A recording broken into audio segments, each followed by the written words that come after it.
Christmas night, while millions of Americans are wrapping up their holiday celebrations, something extraordinary just happened half a world away that could fundamentally reshape the most consequential conflict of our generation. Ukrainian President Volodymyr Zelenskyy spent more than 4 hours on Christmas Day in intensive negotiations with two of President Trump's most trusted advisors, Special Envoy Steve Witkoff and Trump's son-in-law Jared Kushner. 4 hours on Christmas Day. Think about that for a moment. This wasn't a courtesy call. This wasn't diplomatic theater. This was substantive, grinding, detailed negotiation over what Zelenskyy himself called certain substantive details that produced, and I'm quoting here, some new ideas on how to bring real peace closer. Now, here's what makes this remarkable. This meeting comes just days after separate negotiations in Miami, where the same American team met with Russian negotiators. The choreography here is deliberate, the timing is intentional, and the fact that all of this is happening during the holiday season, when diplomatic activity typically slows to a crawl, tells you everything you need to know about the urgency driving these talks. According to multiple reports confirmed by the BBC, Reuters, and NPR, Zelenskyy described the conversation as very good. But let's be clear about what very good means in diplomatic speak. When a president engaged in an existential war for his nation's survival uses that language, he's signaling progress, real progress, not just pleasantries and photo opportunities, but actual movement on issues that matter. The backdrop here is critical. Just 2 days before this Christmas summit, on December 24th, Zelenskyy publicly unveiled a revised 20-point peace plan, streamlined down from an original 28-point proposal. This plan represents months of back-channel negotiations between Ukrainian and American officials, and it includes some of the most significant concessions Ukraine has made since this war began nearly 3 years ago. So what exactly happened in that 4-hour meeting? What did they agree on? And perhaps most importantly, what does this mean for the future of a conflict that has claimed hundreds of thousands of lives and reshaped global geopolitics? Tonight, we're going to break it all down, piece by piece, because the implications of what happened on Christmas Day 2025 could echo for decades to come. Let's talk about what's actually on the table. Because the details of this 20-point plan are stunning in their specificity and their implication. First and foremost, Ukraine's sovereignty would be reaffirmed. That's point number one, and it's non-negotiable for Kyiv. But here's where it gets complicated and frankly heartbreaking. The plan calls for Ukrainian troops to withdraw from portions of the Donetsk region that they currently control. Let me say that again. Ukraine would pull back from territory it currently holds in eastern Ukraine. In exchange, and this is the compromise that Zelenskyy is proposing, those areas would become demilitarized zones, or what the plan calls free economic zones. Not Russian territory, not Ukrainian military zones, but buffer areas where neither side would maintain armed forces. According to reporting from the New York Times and Al Jazeera, the war would essentially freeze along the current front lines in Luhansk, Donetsk, Zaporizhia, and Kherson oblasts. Now, Vladimir Putin has made clear his position. Ukraine must effectively cede all of Donetsk for peace to work. He wants complete control. The Ukrainian plan doesn't give him that, but it does acknowledge a painful reality that 3 years of grinding warfare have created facts on the ground that cannot be easily reversed. Here's the other critical component: security guarantees. The plan ensures that Ukraine would receive what it calls strong security guarantees that mirror NATO's Article 5, the collective defense provision that states an attack on one member is an attack on all. Now, Ukraine wouldn't actually join NATO under this plan, that's another concession, but it would have Article 5-like protections, obligating partner nations to come to Ukraine's defense if Russia attacks again. The plan also calls for maintaining the Ukrainian armed forces at 800,000 personnel in peacetime, a massive standing army designed to deter future Russian aggression. And crucially, Ukraine would pursue European Union membership as part of its security architecture. According to NPR's reporting, there's even a separate annex dedicated entirely to these security guarantees, showing just how central they are to making this work. These aren't minor details. These are the fundamental building blocks of how you end a war while trying to prevent the next one. But there's one enormous question hanging over all of this. Will Putin accept it? And that's what makes Christmas Day's 4-hour negotiation so significant. Let's talk about who was in that room on Christmas Day and why it matters that it was these specific people. Steve Witkoff is Trump's special envoy for peace. He's a real estate developer from New York, a longtime Trump friend, and frankly, someone without traditional diplomatic experience. But that might actually be the point. Trump has consistently positioned himself as a dealmaker, someone who can cut through diplomatic bureaucracy and get things done. Witkoff represents that approach, unconventional, transactional, focused on the art of the deal. Then there's Jared Kushner. Trump's son-in-law needs no introduction. During Trump's first term, Kushner was the architect of the Abraham Accords, which normalized relations between Israel and several Arab nations. Whatever you think of his politics, the man knows how to broker complex international agreements.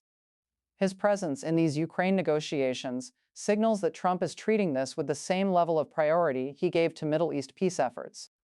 According to the U.S. State Department's official readout, Witkoff and Kushner have been engaged in this process for weeks. They met with Ukrainian Secretary of National Security Rustem Umerov and Chief of General Staff General Andriy Khnatov over 2 days earlier this month in Berlin. They held separate talks with Russian negotiators in Miami. And now this marathon Christmas Day session with Zelenskyy himself. The choreography tells you everything. There's shuttle diplomating, they're meeting separately with each side, testing proposals, gauging flexibility, looking for areas of compromise. It's classic negotiation strategy. And the fact that they're willing to work through Christmas suggests genuine momentum. But here's what we need to understand about Trump's approach. Multiple reports indicate that Trump wants this done quickly. He's said publicly that he could end this war in 24 hours, an obvious exaggeration. But it reveals his mindset. He wants a deal, he wants it fast, and he's empowered his team to make it happen. Zelenskyy understands this. He's been navigating the Trump relationship carefully, balancing Ukraine's existential security needs with Trump's desire for a legacy-defining peace deal. After the Christmas Day meeting, Zelenskyy specifically asked Witkoff and Kushner to pass along Christmas greetings to President Trump and the entire Trump family. That's not just diplomatic courtesy. That's relationship maintenance. That's a leader who knows his country's survival may depend on keeping Trump personally invested in Ukraine's future. The question is whether Putin sees the same opportunity or whether he'll gamble that time is on his side. Now let's talk about the elephant in the room, or more accurately, the former KGB officer in the Kremlin. Vladimir Putin has been notably silent since Zelenskyy unveiled the 20-point plan on December 24th, but his position has been crystal clear for months. Putin wants Ukraine to cede approximately 5,000 square kilometers of the Donbass region that Russia doesn't currently control. He wants Ukraine to formally abandon NATO membership. He wants guarantees that Ukraine won't host foreign military bases or weapon systems. In essence, he wants Ukraine's neutralization. The Ukrainian peace plan doesn't give him all of that. It offers demilitarized zones instead of territorial concessions. It proposes NATO-like security guarantees rather than the vulnerability Putin seeks. And according to reporting from The Guardian and CNN, there's no indication that Russia is prepared to accept these terms. In fact, Putin just this week spurned Zelenskyy's Christmas ceasefire offer. While Ukraine was proposing a holiday pause in hostilities, Russian forces continued their offensive operations in Donetsk. That tells you something about Putin's calculation right now. He believes he's winning. He believes time is on his side. Winter favors his forces. Ukrainian ammunition supplies remain constrained. Western support, while still substantial, faces political pressures in the US and Europe. According to analysis from the Institute for the Study of War, Russia's likely response to this peace plan will be rejection, or at best, a counterproposal that demands far more from Ukraine. Putin has shown throughout this conflict that he views compromise as weakness. He invaded Ukraine in February 2022, believing he could take Kyiv in days. When that failed, he shifted to a war of attrition, betting he could outlast Ukraine's will to fight and Western support. But here's the complication. Russia is suffering too. The Russian economy, despite oil revenues, is under tremendous strain. Sanctions have bitten deeper than Moscow expected. Russia has lost hundreds of thousands of soldiers killed and wounded. And just days ago, Moscow itself was hit by another deadly bombing, bringing the war home to Russian territory in ways Putin cannot easily explain to his population. So while Putin projects strength and demands maximum concessions, there are cracks in that facade. The question is whether Trump's team can exploit those cracks, whether Witkoff and Kushner can craft a proposal that gives Putin enough face-saving measures to sell it domestically while preserving Ukraine's sovereignty and security. That's the high-wire act happening right now. And Christmas Day's 4-hour negotiation suggests it's not impossible. Let's get specific about what a demilitarized zone in Donetsk would actually look like, because this is where theory meets brutal reality. The concept isn't new.